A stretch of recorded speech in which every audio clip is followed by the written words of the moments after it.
그러면 저번 시간에 이어서 함수의 연속 관련된 얘기를 계속 해보도록 하겠습니다. 그래서 이번 학기 끝날 때까지는 계속 연속성에 관한 얘기를 학기 말까지 계속 하고, 이제 처음 부분에는 연속이 뭔지, 연속함수의 성질이 뭔지에 대해서 좀 자세히 얘기를 하고, 좀 후반부에서는 연속함수 가지고 뭘 할 수 있는지 좀 응용된 것들을 얘기를 해보도록 하겠습니다. 그래서 11.2에 나와 있는 거는 어떤 함수의 극한에 관한 얘기인데, 우리가 그래도 조금 엄밀하게 잘 구분해야 되는 거는 함수의 극한이 존재한다랑 연속이다 라는 거는 좀 다르죠. 어떻게 보면 어떻게 보는 게 아니라 연속하려면 우선 극한이 잘 존재해야 되니까 이제 두 개의 차이를 잘 구분을 하셨으면 좋겠습니다.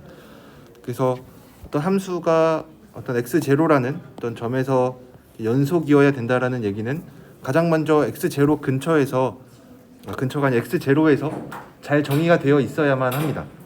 그렇죠? 왜냐면은 우리가 연속이 아닌 예로 좀 많이 드는 것 중에 하나가 이렇게 구멍이 뚫린 거에 대해서는 연속이라고 얘기를 하지 않죠. 그래서 연속을 얘기를 하려면은 적어도 우선은 그 점에서 정의가 잘 되어 있어야 됩니다.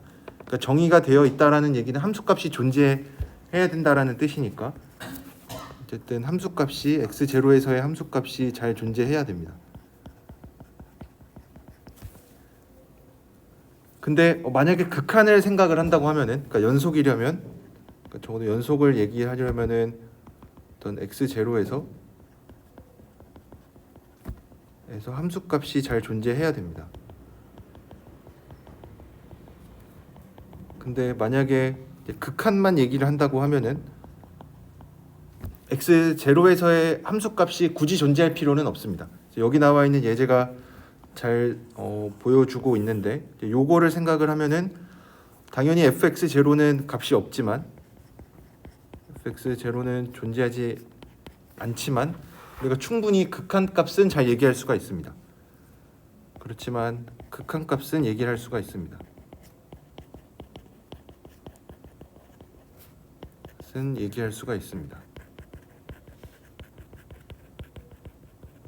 그러니까 물론 뭐 이제 이런 거를 생각을 하면은 극한도 이제 없을 수도 있긴 한데, 이제 이런 거는 둘 다 안 되는 거니까, 함수값도 없고 극한값도 없는 거니까 뭐 둘의 차이를 얘기하기는 요 예제가 적절하지는 않죠. 그래서 둘 사이의 차이를 좀 잘 얘기하기 위해서는 이렇게 함수값은 존재하지 않지만 극한값은 존재하는 거. 얘는 극한값이 잘 존재하겠죠. 그래서 여기 나와 있는 게, 책에 나와 있는 게 어떤 극한을 가지려면은 굳이 x0에서 정의될 필요는 없다. x0에서의 함수값이 필요하지는 않다. 그러니까 우리가 대부분 만나는 예제들이 연속 함수들이 많으니까 극한값이랑 함수값이랑 조금 혼동하는 경우가 있는데, 좀 엄밀하게 얘기를 할 때에는 얘네 둘을 잘 구별을 해야 된다. 그래서 함수값을 얘기할 때는 당연히 x0에서 잘 정의가 되어 있어야 되고, 근데 x는 x0에서의 극한값을 물어보면은, x0로 가까이 갈 때 극한값을 물어보면 함수값이 정의될 필요는 없습니다. 그러니까 극한값이랑 함수값이랑은 어떻게 보면은 전혀 다른 얘기인 거죠. 뭐 하나가 존재한다고 다른 하나가 존재할 필요는 없으니까. 그래서 이것도 가장 좀 잘 보여주는 예제 중에 하나가 여기 나와 있는 fx를 x제곱 나누기 x로 정의를 하면은, 그냥 얘는 우리가 막 약분을 하고 싶지만 함부로 막 약분을 할 수는 없죠, 그렇죠? 그래서 요 fx를 x분의 x제곱이라는 애로 주고, 만약에 gx를 x로 준다 이러면은 이 두 함수는 다른 거죠, 그렇죠? 완전히 다른 함수인 거죠. 왜냐면 얘는 이제 좀 자세히 쓰면은 x가 0이 아닐 때는 x지만 x가 0일 때는 정의가 되지 않죠, 그렇죠? 그래서 뭐 gx는 x라는 그냥 요 함수를 그래프 그리라고 하면은 얘는 우리가 잘 알고 있는 것처럼 연속 함수니까 그냥 이렇게 잘 그려주면 되는 거고, 만약에 fx를 그려라 라고 하면은 쟤랑 거의 똑같다라는 얘기는 여기에서는 0이 아닐 때는 x니까 다 잘 그려지는데, 이제 여기 원점에서 구멍이 뚫려 있는 거죠, 그렇죠? 그리고 f0를 그래서 정의할 수가 없죠. 얘 존재하지 않는 거죠. 그래서 fx는 이 fx는 x에서 연속, x는 0에서 연속이 아닙니다. 그렇지만 극한값은 얘기할 수가 있는 거죠. 극한값이 뭐냐고 물어보면은, 그래서 f0는 존재하지 않는데 극한값을 물어보면 얘는 이제 충분히 0이라고 얘기할 수가 있는 거죠. 그래서 이제 요 두 차이가 있다라는 거. 얘네 둘의 사실 거의 똑같아서 뭐 그냥 같은 게 아니냐라고 얘기할 수 있겠지만 이 두 함수는 다른 함수인 거죠. 그렇죠? 왜냐하면은 문제가 되는 점이 원점 요 하나 때문에 얘네 둘은 다른 함수로 우리가 생각을 하고, 이 fx는 원점에서 정의가 잘 안 되어 있다, 이렇게 얘기를 할 수가 있습니다. 그래서 이제 극한의 정의를 이제 소개할 텐데, fx가 x0 근처에서 잘 정의가 되어 있는데, 왜냐면 이제 우리가 극한을 얘기를 할 거니까 x0에서 정의가 될 필요는 없어요. 뭐 되면 좋겠지만, 되면은 이제 추후에 더 연속 뭐 이런 얘기도 할 수 있긴 하지만, 극한만 얘기를 할 때에는, 극한에 대해서 얘기를 할 때에는 우리가 x0에서 꼭 정의가 될 필요는 없습니다. 그래서 책에서 있는 기호로는 이제 이렇게 쓰려고 합니다. 그래서 우리가 기호로, 요 기호는 x가 x0 근처, 요 기호를 많이 썼는데, 요 기호는 뭐 말로는 그냥 x0 근처, 뭐 아니면은 어떤 델타가 존재해서 이제 요런 어떤 x0를 포함하는 어떤 작은 구간을 얘기를 하고 있는 거죠. x0를 포함하는 어떤 작은 구간, 뭐 요 얘기를 하고 있는 겁니다.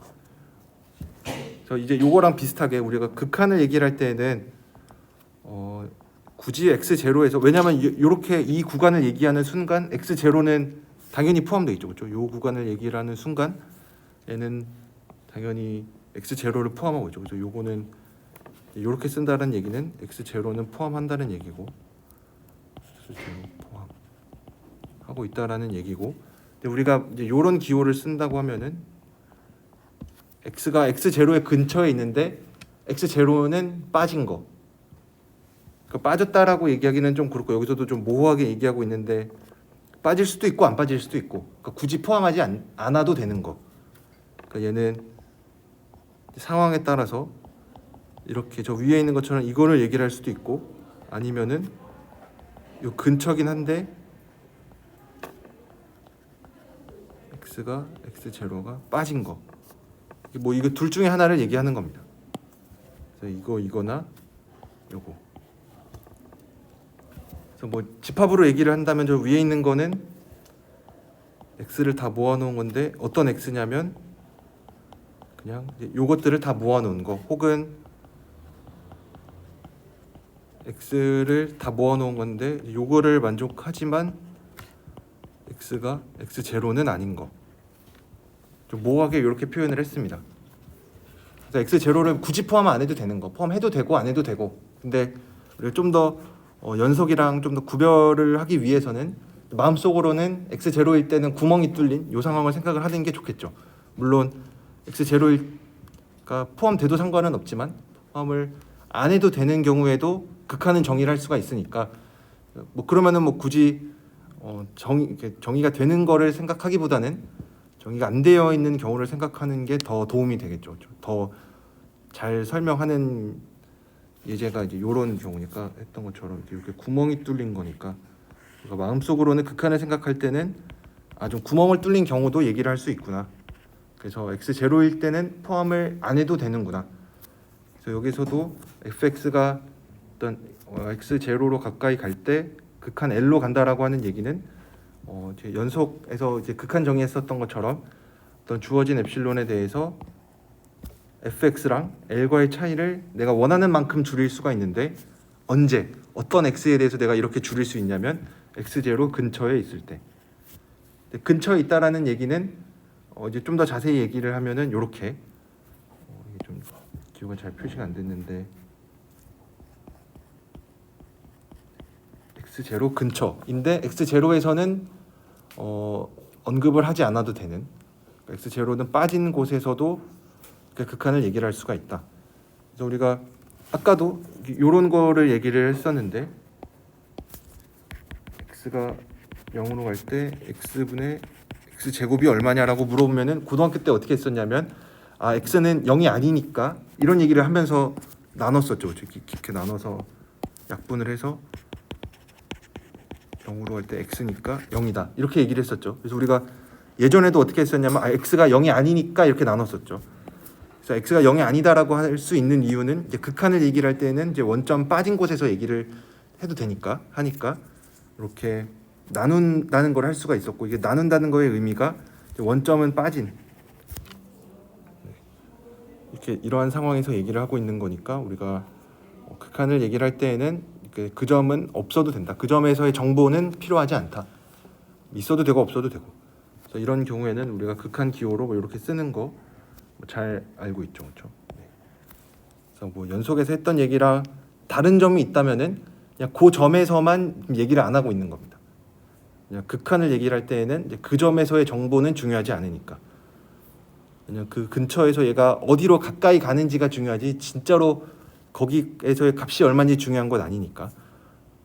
뭐 이런 얘기들을 해줄 수가 있고, 그 다음에 뒤에 원사이드 리밋이라고 해서 나와 있는 거는 그러니까 좌극한 우극한을 생각하겠다는 겁니다. 그래서 앞에서 얘기했던 것처럼 좌극한 우극한 얘기할 때도 얘도 마찬가지로 극한이니까 굳이 그 점을 그 점에 대해서 얘기할 필요는 없다. 그래서 11.1.b에서도 우리가 뭐 우극한 라이트 핸드 리밋이라고 하는 거는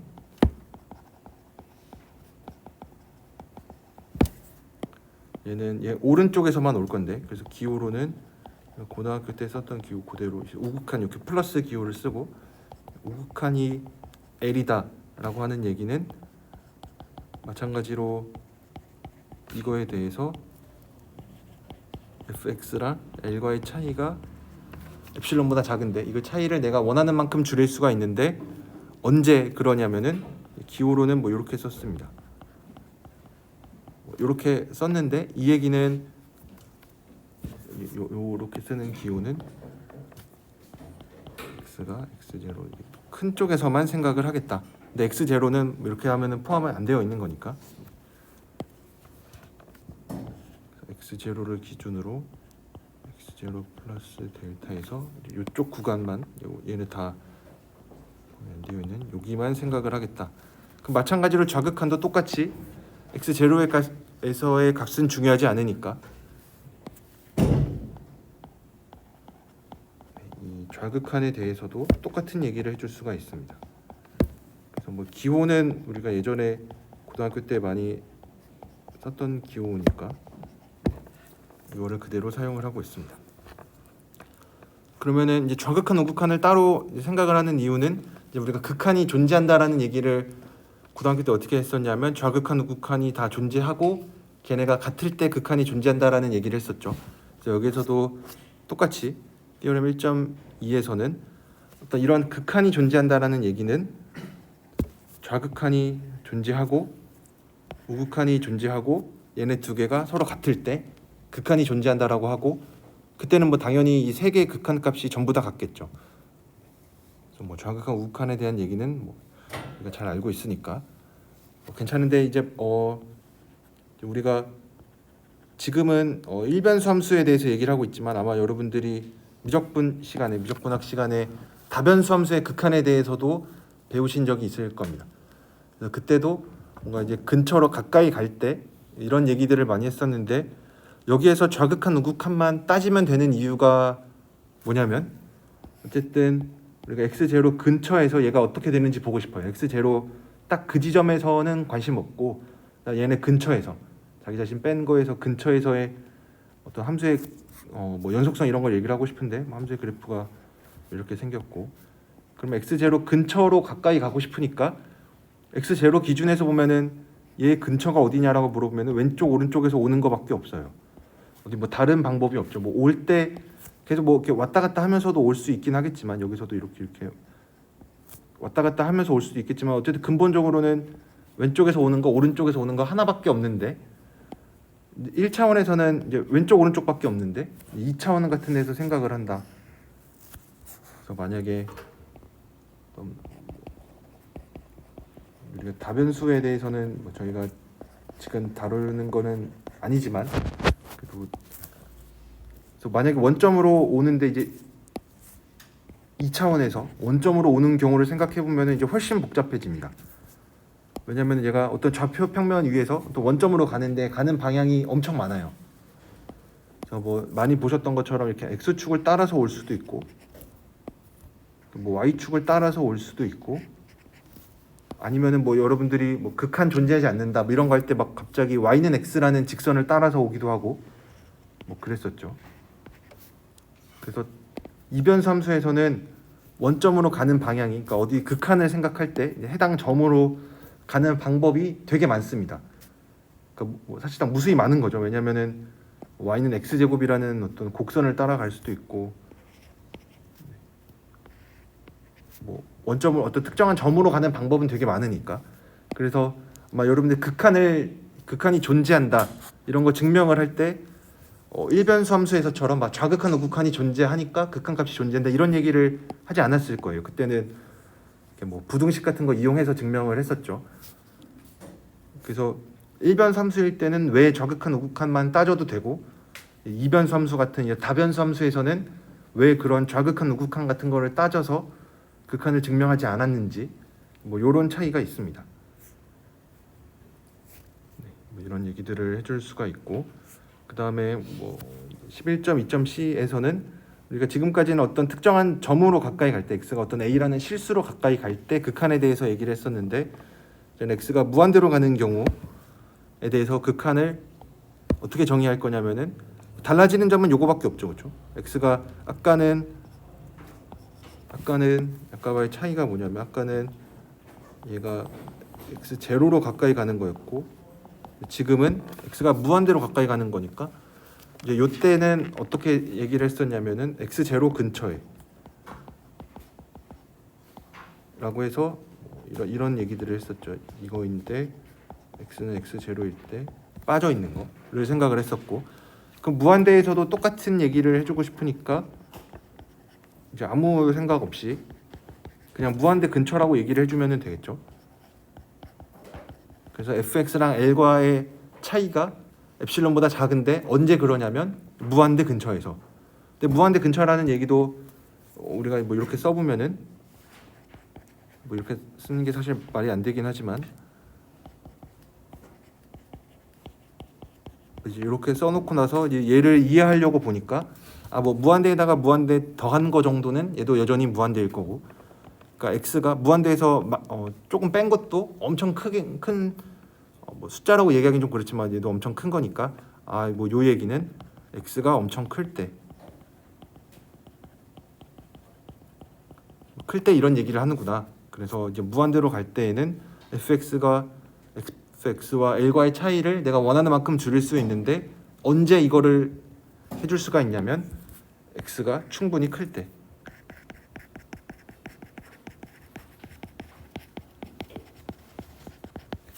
그래서 무한대로 갈 때 극한은 뭐 이렇게 얘기를 할 수가 있습니다. 그러면은 이제 우리가 많은 이제 극한에 대해서 극한 값이 얼마가 된다 이런 거를 증명을 할 수가 있습니다. 그래서 극한 값을 구하는 거는 우리가 수열의 극한에서도 얘기했었던 것처럼 이런 엡실론 델타 논법을 통해서 극한 값을 계산할 수 있는 거는 아닙니다.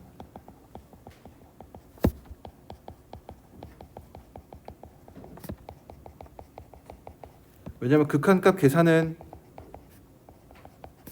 그냥 계산을 할 수가 있습니다. 고등학교 때 배웠었던 것처럼 극한을 계산할 때는 그냥 계산을 해주면 되는 거고, 우리가 엡실론 델타 그 논법 이런 걸 왜 하냐라고 물으면 정말로 그걸 증명하려고 하는 거죠. 극한값 계산하는 게 아니라 증명을 할 때 쓰는 거죠. 그래서 예제에 나와 있는 문제들을 좀 풀어보면, 예제 11.2a에서는 x가 0으로 갈 때 얘가 0임을 보이래요. 그래서 우리가 여기서 얘기할 수 있는 거는 얘가 0이라는 거는 사실 여러분들한테 이걸 0인 거를 이제 증명하라는 문제 대신에 그 극한값이 얼마냐 라고 물어보면은 이때는 고등학교 때 배웠던 거로부터 증명을 할 수가 있겠죠. 그렇죠? 그래서 이거 뭐 계산 어떻게 하는지 다 아시죠, 그렇죠? 그냥 사인의 뭐 안에 이렇게 뭐 x분의 1 같은 게 들어가 있어서 x가 무한 0으로 가니까 사인 안에 있는 게 무한대로 가서 뭔가 좀 어려울 것 같지만 어차피 사인 안에 뭐가 있든지 간에 얘는 1에서 마이너스 1까지밖에 안 됩니다. 그래서 우리가 이런 거는 증명을 할 때는 그래서 얘가 x보다 작으니까 x가 0으로 가니까 얘도 0으로 간다. 그래서 값이 0인 거는 잘 알 수가 있습니다. 값이 0인 거는 알고 있고 이거 뭐 혹시 뭐 1 뭐 이렇게 쓰면은 안 되겠죠.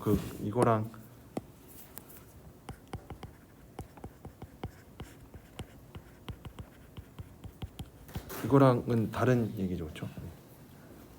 그래서 얘가 0인 거는 이렇게 계산을 하면 되는 거고 우리가 나중에도 뭐 이제 이런 종류의 정리를 배우고 나면은 뭐 이렇게 쓸 텐데 아직은 우리가 지금 배운 거는 극한의 정의밖에 없죠. 그러니까 극한의 정의밖에 없으니까 이제 여기서 요 과정을 조금 더 자세히 써야겠죠. 요 과정을. 그래서 얘도 만약에 이제 이런 거를 보이는 거랑 비슷한 거죠. 얘가 정말로 0이냐라고 하는 건데 이것도 어떤 엡실론에 대해서 이제 뭔가를 찾아야겠죠. 얘를 찾을 건데 x 마이너스 0에서 0이니까 뭐 0은 빼나마나 얘가 얘보다 작으면 우리가 보이는 거는 얘가 엡실론보다 작아진다라는 걸 보일 텐데 당연한 게 그냥 이 델타, 요게 델타가 들어갈 자리인데 델타를 얼마로 골라주면 되냐면 엡실론으로 골라주면 되는 거죠.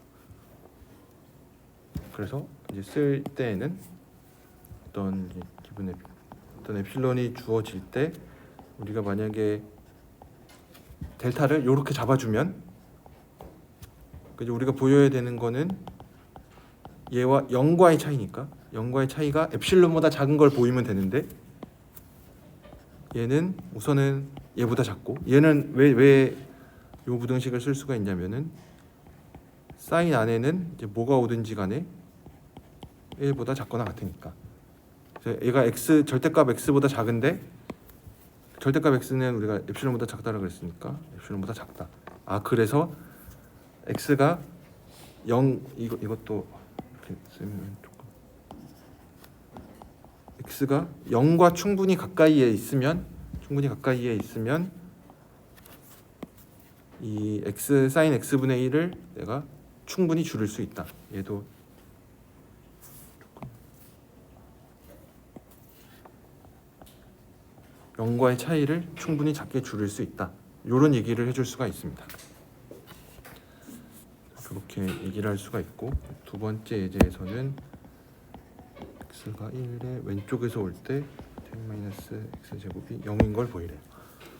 그러면은 여기에서도 이 값이 왜 0이냐라고 물어보는 거는 그냥 우리가 극한 계산할 때 대입해서 값이 나오면은 그냥 그 값이 극한 값인 거죠. 왜냐면 뭐 이런 거 x가 2로 갈 때 x제곱 더하기 3x가 얼마냐라고 물어보면 그냥 2 대입해서 뭐 4 더하기 6이니까 10이다. 이런 거는 바로바로 계산을 할 수가 있었죠. 다만 이제 문제가 되는 거는 이제 아까처럼 이 함수에다가 이 값을 대입할 수가 없는 경우에는 우리가 뭐 다른 여러 가지 테크닉을 이용을 해서 극한값을 계산했었죠. 뭐 이런 거는 계산을 할 때의 문제고. 그래서 0인 거는 우리가 잘 알고 있으니까. 그래서 우리가 여기서 보여야 될 거는 x1에서의 좌극한만 생각을 하면 되죠. 왜냐하면 1을 기준으로 해서 1보다 작은 쪽에서 오는 경우만 있으니까. 그러니까 1보다 큰 쪽에서는 올 수가 없죠. 왜냐하면 애초에 1까지밖에 정의가 안 되어 있으니까. 그러니까 여기서는 좌극한만 생각을 하면 되는 거고. 그래서 여기에서도 보일 거는 어떤 엡실론이 주어져 있을 때 x가 1에서 엄청 가까이에 있을 때 어떤 네모가 잘 존재해서 x가 1에 존재해서 x가 1에 요런 거가 있을 때 그랬을 때 루트 1 마이너스 x 제곱과 0과의 차이를 내가 엡실론보다 작게 만들어 줄 수 있느냐, 뭐 이런 얘기인 거죠. 그래서 여기에서도 우리가 늘 하는 것처럼 이제 요거를 잘 계산을 해주면 되죠. 그렇죠? 저 쟤를 잘 보니까 x 제곱인데 얘는 1-x 1 플러스 x니까 얘는 어차피 둘 다 양수니까 그냥 쪼갤 수가 있고, 그리고 x는 전부 다 1보다 작거나 같으니까, 왜냐면 지금 정의역이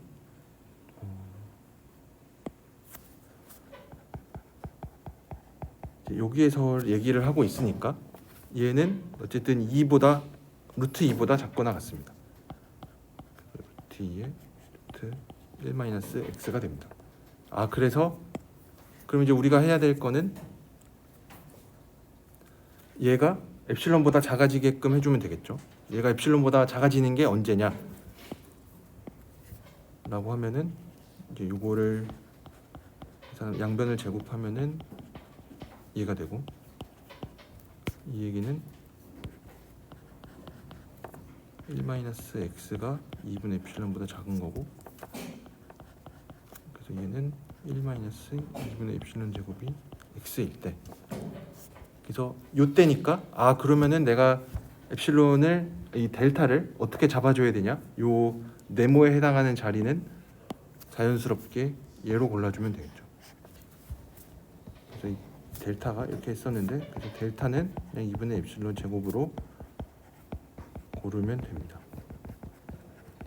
그러면 이제 아무 일도 없었던 것처럼 다시 처음에 쓸 때는 이 과정을 거꾸로 적어주면 되는 거죠. 그래서 우리가 보여야 될 게 뭐냐면, 어떤 엡실론이 주어져 있을 때 어떤 델타가 존재하는 거를 보이면 돼요. 이 델타는 어떤 델타냐면 x가 1 가까이에 있을 때, 근데 1 가까이에 있는데 얘보다 큰 쪽에서는 고려를 할 수가 없죠. 그러니까 얘를 그냥 요렇게 쓰면은 이제 조금 안 되는 거죠. 왜냐면 이제 요게 의미하는 거는 x가 1 플러스 델타부터 1 마이너스 델타부터 1 플러스 델타까지인데, 요 얘기는 1을 기준으로 해서 델타보다 큰 쪽까지도 같이 고려를 하고 있는 거니까, 요거와는 우리가 생각을 하면은 안 되는 거죠. 왜냐면 요거 기준으로 이쪽은 정의가 안 되어 있으니까. 그러니까 얘는 1을 기준으로, 원래라면은 이제 좌극한 우극한을 다 생각을 해야겠지만 우극한은 생각을 할 수가 없는 거죠. 왜냐면 정의가 안 되어 있으니까. 그래서 1에서의 극한을 얘기를 하면은 좌극한만 생각을 해줘야 되니까 우리가 정확하게 찾아야 될 델타는 요 델타를 찾아야 되는 거예요. 무슨 델타냐면 루트 1-x 제곱이 과 0과의 차이가 엡실론보다 작아지는 거니까 뭐 절대값 필요 없으니까 엡실론보다 작은 거를 찾아주면 돼요. 그래서 이제 요거를 이제 찾을 때 저거를 잘 보면 루트 1-x 제곱을 보면 얘는 아까처럼 인수분해를 이렇게 하고, 얘는 루트 1-x 루트 1 플러스 x고, x는 1보다 작거나 같으니까 이제 여기 있는 애를 루트 2로 바꿔주고, 근데 마침 우리가 델타를 뭐로 잡을 거냐면 2분의 엡실론 제곱으로 잡을 거예요. 그러면은 1-x가 2분의 엡실론보다 작으니까 얘는 이렇게 되는 거고, 그래서 정리하면은 얘가 엡실론이 되니까 정말로 x가 1 근처에 있을 때 얼마만큼 근처에 있을 거냐면 반경 2분의 엡실론 제곱만큼 안에 있으면 내가 루트 1-x 제곱을 정말로 원하는 만큼 엡실론보다 작게 줄일 수 있다, 요 얘기를 할 수가 있습니다. 그래서 그리고 하는 기본적인 아이디어 자체는 수열의 극한에서 했었던 거랑 거의 다를 게 없고, 그때도 우리가 늘 관심이 있었던 거는 또 수열이 극한 값으로 수렴을 하는데 걔네들의 차이를 내가 원하는 만큼 줄일 수 있는데 언제 어떤 n이 어떤 대문자 n보다 클 때 뭐 어떤 일이 일어난다, 이런 얘기를 하고 싶은데 그 대문자 n을 어떻게 잡을 거냐 하는 게 중요했었죠. 그래서 여기에서도 어떤 함수, 이게 극한값 얘기를 할 때, 함수의 극한을 얘기를 할 때도 어떤 함수가 극한값 얼마로 수렴을 할 건데, 그렇다는 얘기는 어떤 함수랑 이제 극한값과의 차이를 내가 원하는 만큼 줄일 수가 있는데 언제 줄일 수 있냐. 그러니까 x가 어디론가 가까이 갈 텐데 얼마나 가까이에 있어야 되냐 할 때 그 얼마에 해당하는 게 요 델타인 거죠. 그래서 요 델타를 어떻게 엡실론에 대한 식으로 잘 잡아줄 수 있는지가 중요한 거니까 여러분들이 요 예제들은 잘 풀어보셨으면 좋겠습니다. 그래서 제가 과제 문제를 이따가 올릴 텐데 제출 마감은 이 얘기 안 했다. 5월 29일이 월요일 그 석가탄신일인데 이때는 휴강하고 제가 녹강으로 대체하도록 하겠습니다. 그러니까 제가 뭐 이때도 다 휴일이긴 한데 그냥 녹강으로 대체하겠습니다.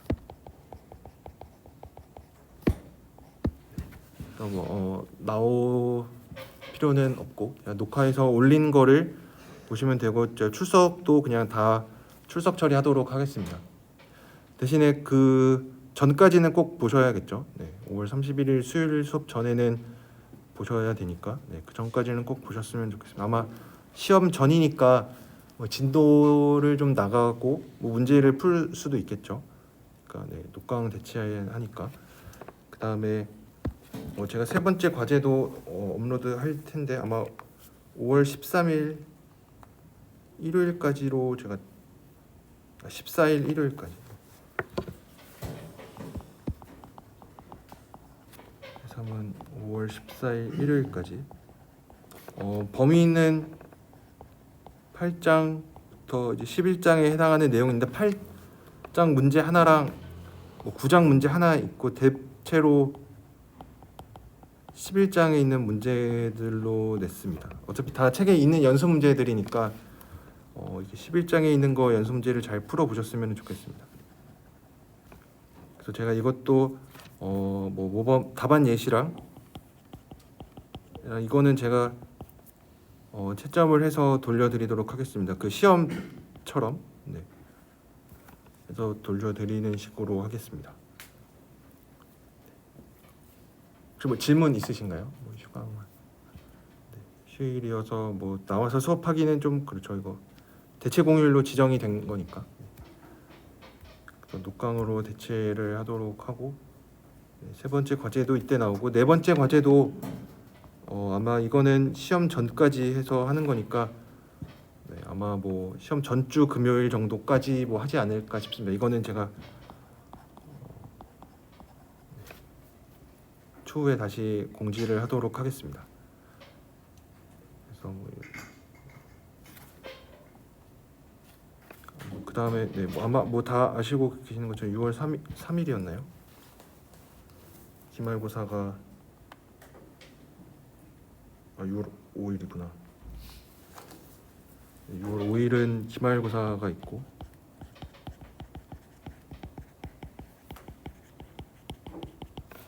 그래서 사실상 종강인데 또 일찍 종강하면은 안 되니까 6월 7일 수요일에는 답안 확인하는 시간을 갖도록 하겠습니다. 그래서 답안 확인도 굳이 오프라인으로 이렇게 안 오셔도 됩니다. 안 오셔도 되는데 제가 저번처럼 최대한 빨리 아마 화요일까지 답안 채점된 거 올리고 답안 확인 하는 것도 이메일로 하셔도 됩니다. 이메일로 해도 되고 뭔가 이메일로는 잘 말이 안 통할 것 같다. 그러면은 수요일 날 이때 오셔서 답안 확인을 하셔도 됩니다.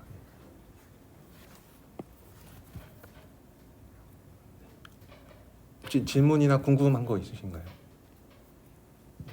그래서 앞으로 이런 일정들이 있습니다. 그 다음에 나와 있는 거는 약간은 x가 무한대로 가는 경우였는데 여기에서는 극한값이 무한대인 경우, 그러니까 어떻게 보면은 극한값이 존재하지 않는 경우인데 극한값이 존재하지 않는 경우도 사실은 조금 구별을 해줄 수가 있죠. 극한값 존재 안 하는 거. 진짜로 진동하는 경우도 있을 수 있고, 그러니까 진동한다는 게 정확히 뭔지 얘기하진 않았지만 x가 무한대로 갈 때 사인 x 같은 거, 그러니까 진동하는 경우, 아니면은 뭐 음의 무한대나 양의 무한대로 발산하는 경우. 얘는 무한대로 가는 거, 양이 좀 무한대로 가는 거. 진동은 계속 이렇게 왔다 갔다 하는 식으로 해서 극한이 없는 경우. 이 무한대로 발산하는 경우도 우리가 수열에서 무한대로 발산한다 이런 걸 어떻게 정의를 했었냐면, 얘도 어떤 숫자가 주어지더라도 fx가 어떤 수열이든 함수든 얘가 그 숫자보다 커진다. 언제? 얘가 그 근처에 있을 때. 그래서 수열에서 했던 얘기랑 뭐 똑같습니다. 그래서 이때도 예제를 통해서 한번 보면은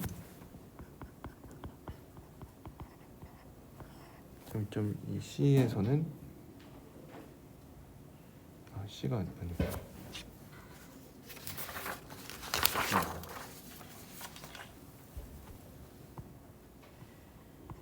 D에서는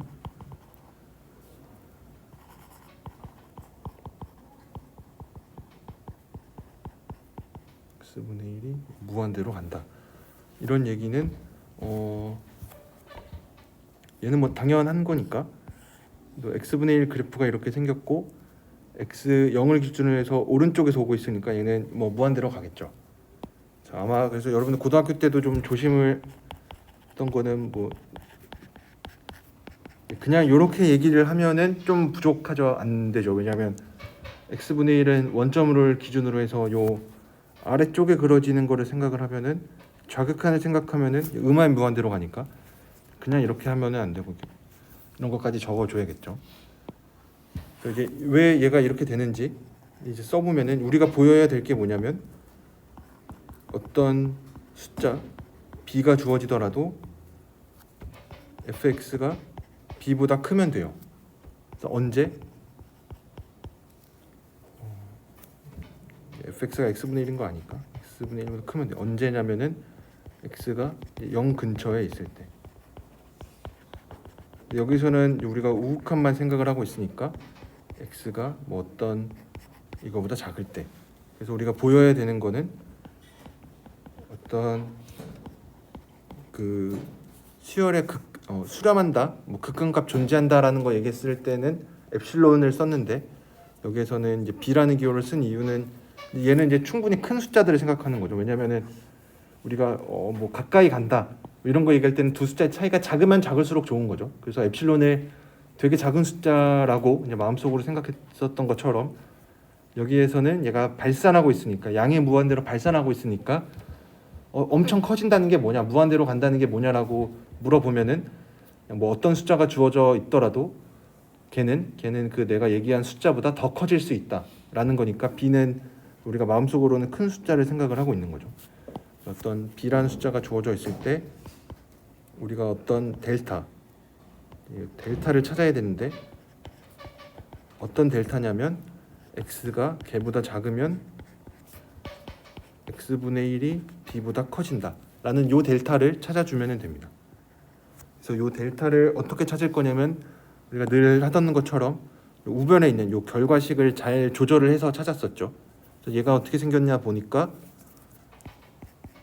얘는 뒤집으면은 x가 b분의 1보다 작다니까, 요 델타를 어떻게 잡아주면 되냐면 그냥 b분의 1로 잡아주면 되는구나.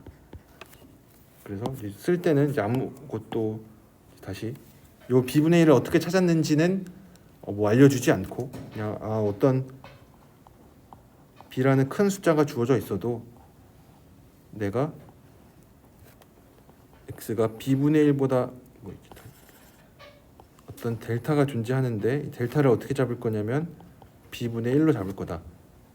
그래서 b분의 1로 잡으면 무슨 일이 생기냐면, x가 b분의 1보다 작으면 x분의 1이 b보다 커진다. 뭐 되게 당연한 부등식이지만 우리가 해석을 할 때는 아무리 큰 숫자가 주어져 있어도 x가 원점 근처에 있으면, 원점보다 이제 오른쪽에서 가까이에 있으면 x분의 1을 우리 함수를 원하는 만큼 크게 만들어 줄 수 있다. 이런 얘기들을 해줄 수가 있습니다.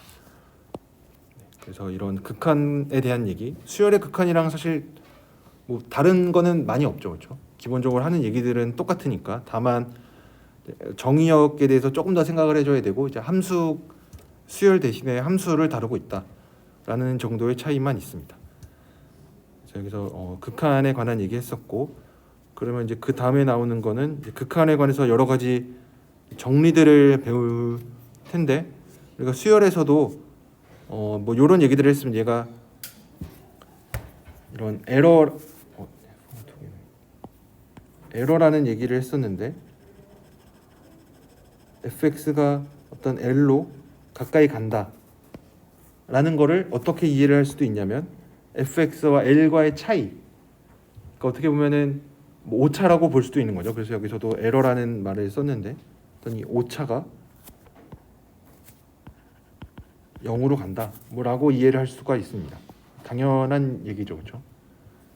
뭐 이런 얘기를 해줄 수가 있고, 그 다음에 우리가 예전에도 무슨 얘기를 수열해서 무슨 얘기를 했었냐면 K 엡실론 프린시플이라는 거를 얘기를 했었는데 여기서 하는 얘기는 우리가 fx랑 l과의 차이, 수열에서도 무슨 얘기를 했었냐면 수열에서도 어떤 엡실론이 주어져 있어도 어떤 대문자 n이 있어서 n이 그거보다 크면 an과 l과의 차이를 내가 원하는 만큼 줄일 수가 있다. 뭐 이런 얘기를 했었죠. 수열의 극한이라는 게 정의가 이렇게 됐었으니까. 근데 만약에 여기가 그냥 엡실론이 아니라 만약에 뭐 3엡실론이 됐다.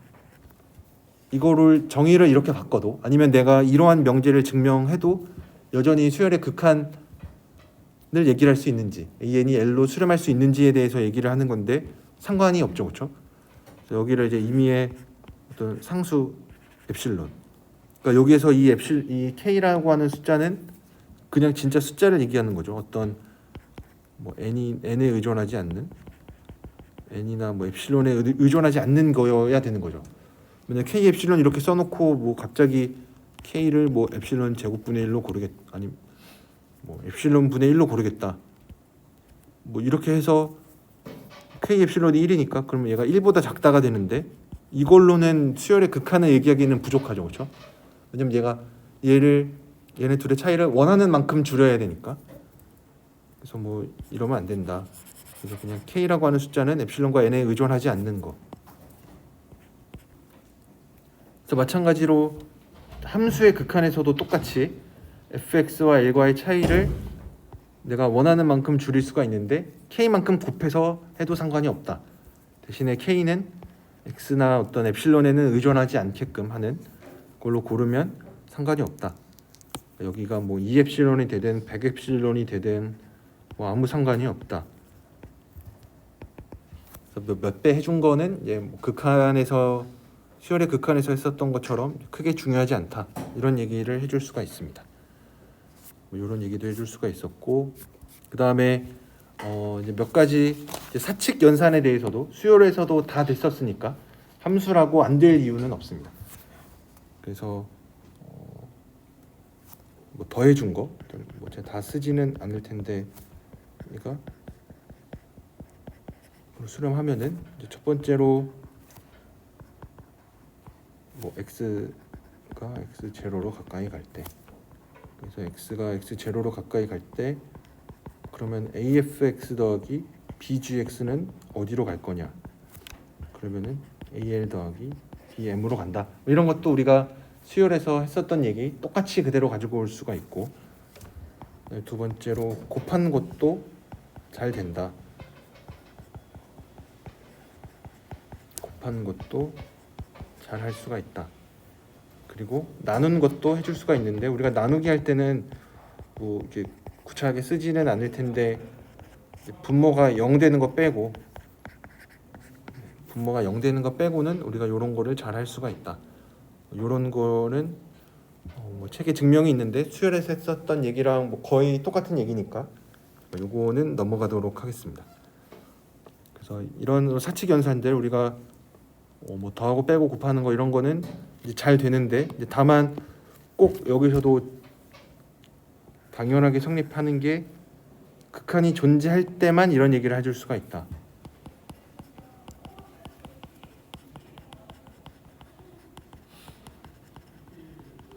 극한이 존재할 때만 이런 얘기들을 해줄 수가 있는 거지.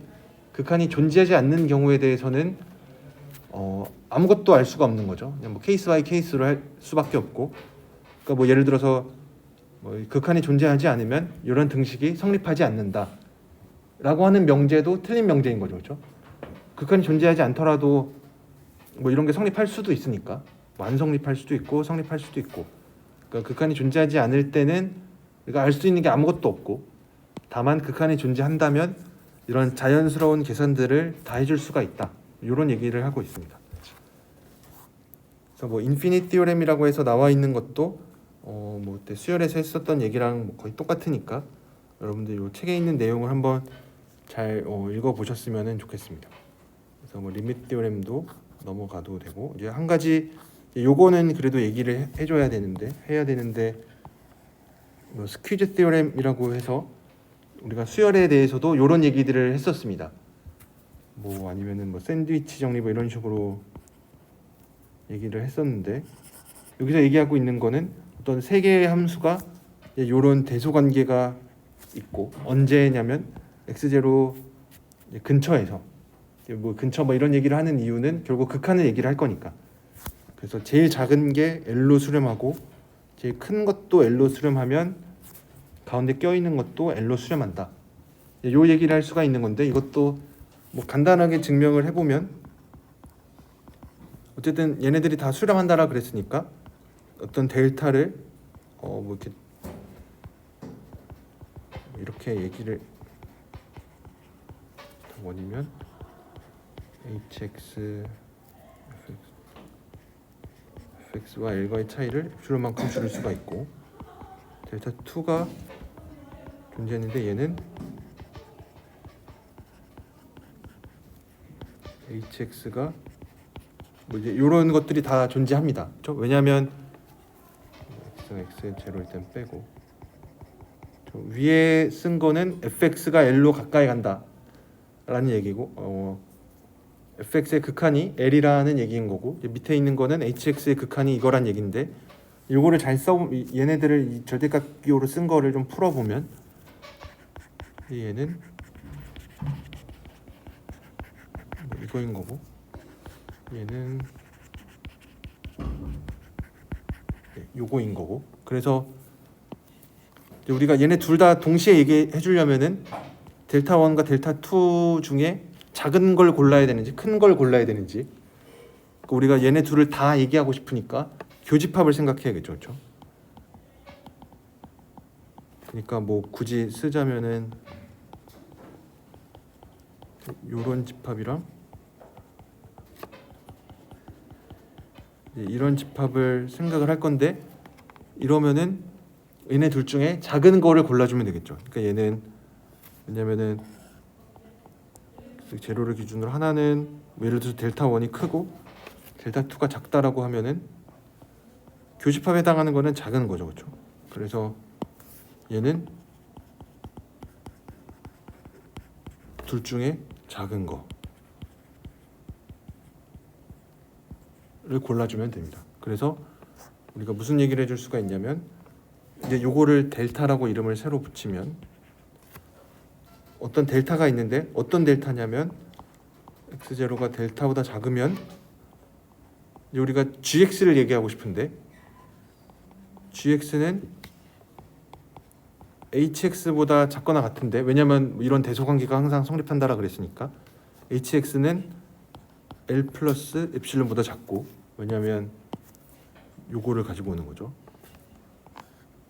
근데 마침 gx가 또 fx보다는 큰데,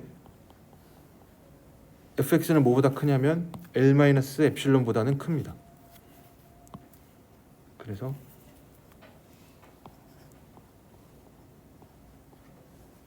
이거보다는 큽니다. 그러면은 우리가 결과적으로 얻는 게 뭐냐면 gx가 l 마이너스 엡실론보다는 크고 l 플러스 엡실론보다는 작으니까 요 얘기가 그냥 gx가 l과의 차이가 엡실론보다 작다라는 얘기가 되는 거니까, 아 정말로 gx도 l로 수렴하는구나. 그래서 이 결국 델타를 찾는 게 중요한데, 델타를 어떻게 잡을 수가 있냐면 이 fx가 l로 수렴하는 거, hx가 l로 수렴하는 거, 여기 나와 있는 요 반지름에 해당되는 요 구간의 요거의 작은 거로 골라주면은 된다. 요런 얘기를 해줄 수가 있습니다. 그래서 이제 요거는 우리가 많이 쓸 거니까 왜냐면 이제 뭔가 계산 같은 걸 할 때 결국은 우리가 증명을 하는 것도 계산 과정 아까처럼 요런 거를 우리가 고등학교 때는 얘가 이렇게 되니까 얘가 0으로 간다. 요 과정을 고등학교 때는 아무 의심 없이 그냥 했었다면 우리가 여기 해석학에서 하고자 하는 내용은 당연한 얘기지만 x가 0으로 갈 때 절대값 x가 왜 0으로 가냐 그런 걸 엡실론 델타 논법을 이용해서 보였는데 이제 그 과정을 우리가 자유자재로 쓸 수가 있는 거죠. 이런 얘기를 해줄 수가 있고, 그다음에 이 스퀴즈 티오렘도 인피니트 버전이 있는데 얘도 당연하게 fx가 gx보다 항상 크거나 같은데 작은 게 무한대로 가면은 큰 것도 무한대로 간다. 이것도 증명을 굳이 해보자면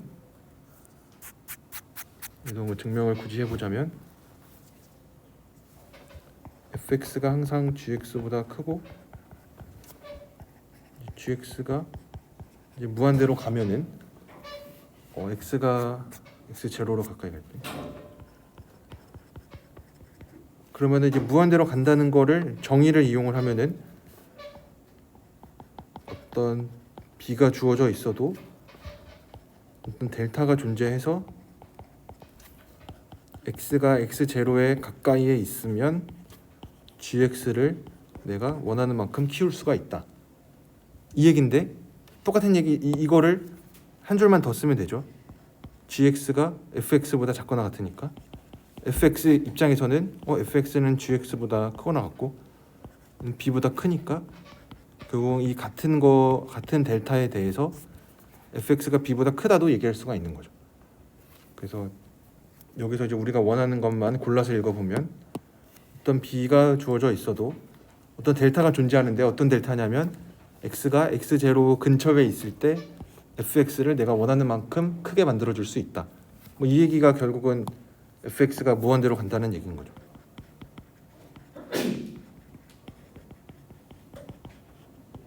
그래서 이런 얘기들을 해줄 수가 있습니다.